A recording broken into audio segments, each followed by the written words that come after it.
A very similar chance at a pick in the next play. Montana beat him with a touchdown pass to Taylor. And now they go deep down the field.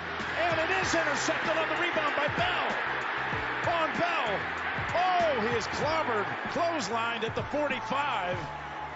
But they take over. The Bengals with the third straight game of the playoffs where they come up with a crucial pick. Since halftime, not a catch. First down throw. And that's Higgins. But he steps back 3 yards, downs it between the hashes. From 31 yards, McPherson. And Cincinnati is heading to the Super Bowl. He called it again, I'm sure. He walked up and he goes, "Can you believe, Coach?" Garoppolo under pressure. Donald got there in the air, intercepted by the Rams, and they may ride to the Super Bowl on that.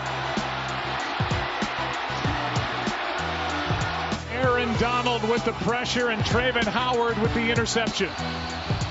They bring 5, and you see the pressure. Here comes Aaron Donald. Von Miller's back there, and Jimmy Garoppolo just trying to get rid of the ball and hoping not to take a sack and go backwards any further than he already had.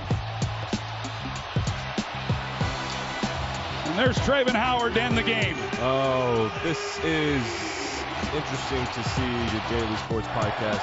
News, narratives, and the Rams are going to Super Bowl. What a weekend of football. Championship weekend. Rams and Bengals going to the Super Bowl. But we're going to start real quick with some other stuff. The first most important thing that happened over the weekend, a 5.5-hour tennis match between Rafa and Nadal and some Russian guy. Medvedev, I think the guy's name is Medvedev. Something. And the crowd was obviously in Australia rooting for the Spaniard, given geopolitical situations. And Rafa did it, man. Crazy. Absolutely crazy that Rafa Nadal is still a thing that is happening in the 21st century. Novak Djokovic would have skated through this tournament with ease. However, he did not want to get vaccinated, and therefore Rafael Nadal takes us back in time. What a game, Rafa. Unbelievable. Okay, football time. Let's talk about some football. Joe Burrow and the Cincinnati Bengals were down 21-3 late in the second quarter. They end up winning the game 24-21. The Kansas City Chiefs were utter garbage in the second half of the game. I believe they had 5 possessions and had something like 39 yards. This is Patrick Mahomes.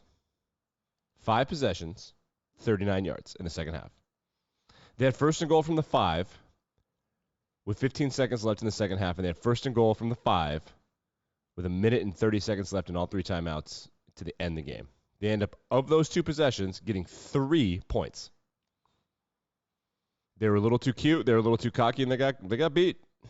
Joe Burrow now is in the Super Bowl in his second year in the NFL. He has never, ever, not one time as a starting quarterback, not at LSU and not at Cincinnati, he has never had an offensive line above the bottom 10% in the respective league that he was playing in. LSU had one of the worst offensive lines in college football when he was there. Now, in must-have-it games or games against Alabama, in the NFL and in college, he's 9-0, 31 touchdowns and 2 interceptions. He's Michael Jordan. He just Tom Brady'd the Kansas City Chiefs, but they got in their own heads like, can this seriously be happening? And he played pretty well. He didn't play great. Patrick Mahomes played awful in the second half, just awful. Threw 2 picks. Should have thrown a third. I mean, he should have thrown a walk-off pick 6 that was dropped by Eli Apple, which was it Apple? I think it was Apple.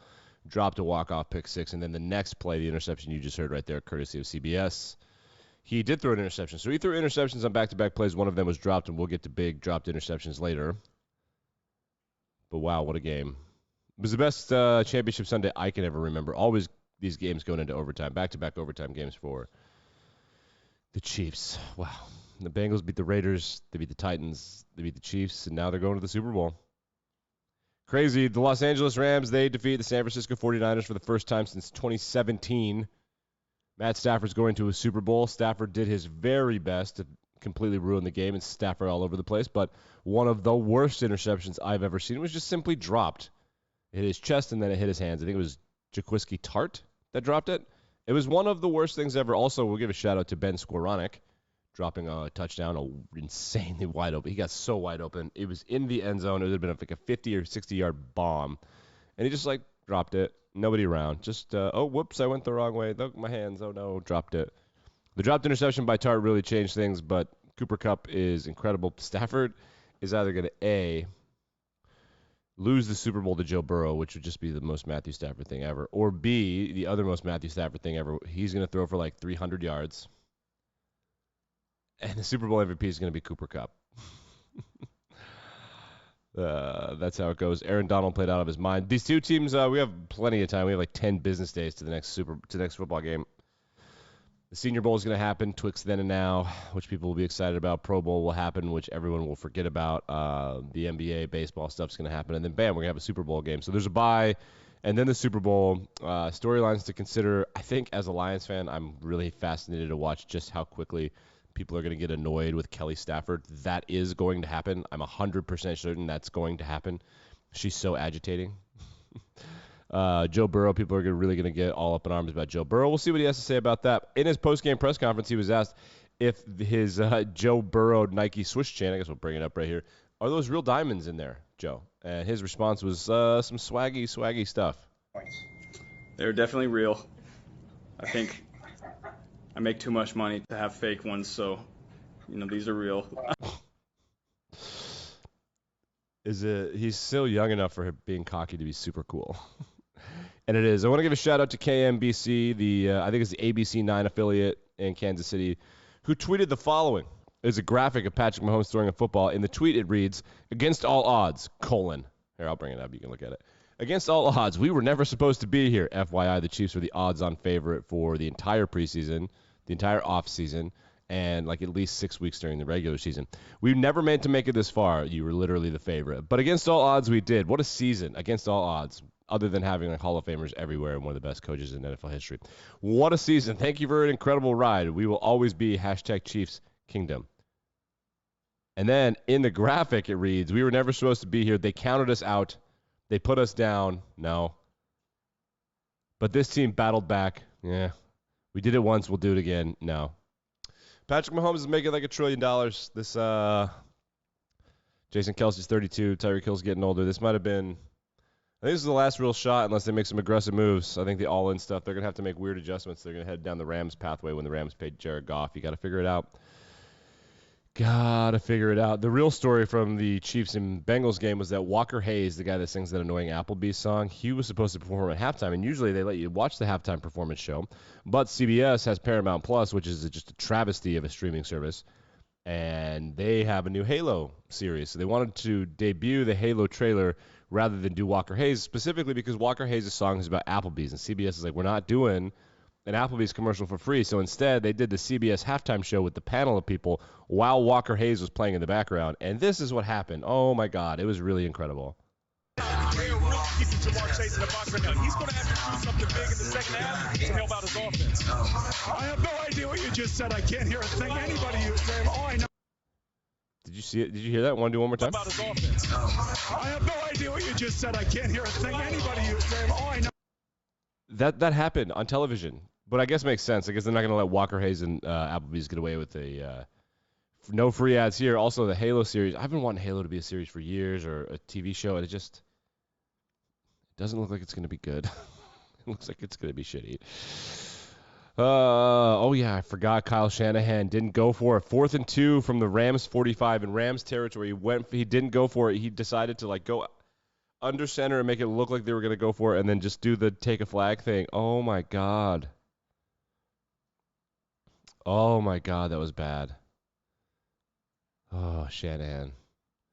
Give a shout-out to Joe Burrow, who threw a back-breaking interception, but also shout-out to his team for battling back. It was good. There was sloppy football, in my opinion, in the Super Bowl right now. Is that it's going to be sloppy. I think the pass rushes are going to be nasty. I think the Rams' offensive line is a little bit better than other teams' offensive lines, but I don't think that either offensive line is good enough to stop the pass rush. I think Joe Burrow and Matthew Stafford are in for some enormous hits. We'll see who can stay healthy. Right now, the game opened at Rams -3.5. It has since moved to Rams -4. The over-under is 49.5. Joe Burrow, Matt Stafford, Cooper Kupp, Jamar Chase. It's a fun game, man. There's probably one for sure Hall of Famer playing this game. Well, I would say two. There are 2 walk-in, no doubt, Hall of Famers playing in this game, both for the Rams. That's left tackle Andrew Whitworth and, of course, Aaron Donald. Cooper Kupp, Jamar Chase are probably 2 of the 5 best receivers in football. Cooper Kupp is by far the best this year. Stafford and Burrow are fun and swaggy. It's gonna be pretty fun. Cincinnati's cool. LA doesn't have a fan base. It's gonna be fun. DraftKings has it at -4.5, huh? Bet MGM still has it at -3.5. It's weird that these books just disagree with each other. I don't know why the hell you would ever do that. Why would you ever disagree with one another? That makes absolutely, unequivocally no sense to me. That makes no sense. All right, so we got some other NFL news. Adam Schefter reporting over the weekend that Tom Football Brady retired, and then he didn't delete that tweet. He said he got it from sources that he decided to retire. We then got angry texts from Brady and his agent and other people that are like, yeah, Brady hasn't decided shit. And then Adam Schefter just looked like a buffoon. Rough weekend for Adam Schefter. Now I'm sure Brady's pissed off. What's funny, it's not funny, but I think we could see a situation where Brady decided to retire and then undecided to retire simply because everyone thought he had retired. That's certainly possible. The Vikings interviewed Michigan head football coach Jim Harbaugh for their opening, which the Harbaugh to the NFL thing seems like it's happening. I think the Michigan people have finally pissed him off enough. I think he got enough of what he was looking for. He beat Ohio State, good enough, and okay, goodbye. We also had hires over the weekend. I believe the Raiders have hired Patriots offensive coordinator Josh McDaniels, and we all know, like, between the Wes Welker and Julian Edelman stuff, we know that they hired him because that the Raiders have the best version of that guy ever, which is Hunter Renfrow. I'm sure the job interview was just Hunter Renfrow plays. right? I mean, it had to be. That's funny. Other interesting news, the Jacksonville Jaguars are a mess. They apparently had Byron Leftwich hired, and then he said, oh, yeah, another thing, I'm not working for Trent Baalke, the GM. You need to fire the GM. And then they did. But Byron Leftwich still hasn't taken the job. The Jags want to interview other people and, like, actually have a coaching search. So they wanted to interview offensive coordinator for the Rams, Kevin O'Connell. However, Kevin O'Connell can't interview with the Jaguars until after the Super Bowl because of NFL rules. The Jaguars are a mess. Oh, my God. They're so funny. It's so funny how bad they are. It really is. It is. It's just hilarious. Transfer portal news for me as an Ole Miss fan, big news. Jackson Dart, who was the quarterback at USC, he has transferred to my team, Ole Miss. Ole Miss, LSU. This is according to 247 Sports. Ole Miss and LSU have the best transfers situation happening right now in college football. I also believe that USC crushing it with Lane Kiffin. Wait, not Lane Kiffin. They're all the same guy. Lincoln Riley. Lane and Lincoln, and they're all the same. Lincoln Riley going to USC. USC also has a bunch of transfers happening as well. Caleb Williams is apparently might go to Wisconsin because he wants to play pro football. He wants to learn how to go under center. It's pretty exciting. Huh? Packers offensive coordinator Nathaniel Hackett? Nathaniel Hackett is now the head coach of the Denver Broncos, which is interesting because the Broncos very clearly want Aaron Rodgers. They want to trade for Aaron Rodgers. That's been a thing for well over a year now. They also recently announced that quarterback coach for the Packers, Luke Getsy, is expected to leave from Green Bay to Chicago to be the offensive coordinator. So we'll see what ends up happening with Aaron Rodgers. We thought for sure that guy would end up going to Denver with Nathaniel Hackett, but he didn't.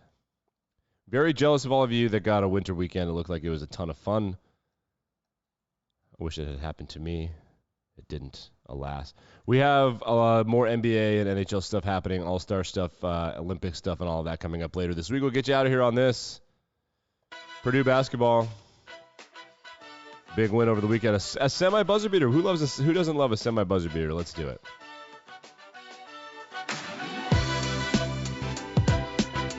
Oh, no, it doesn't have sound. Fox, you took away the sound. Why did you do that? Oh, Fox, you're such tool bags. All right, like, rate, review, and subscribe. Be back and better than ever tomorrow morning. Purdue beats Ohio State, 81-78.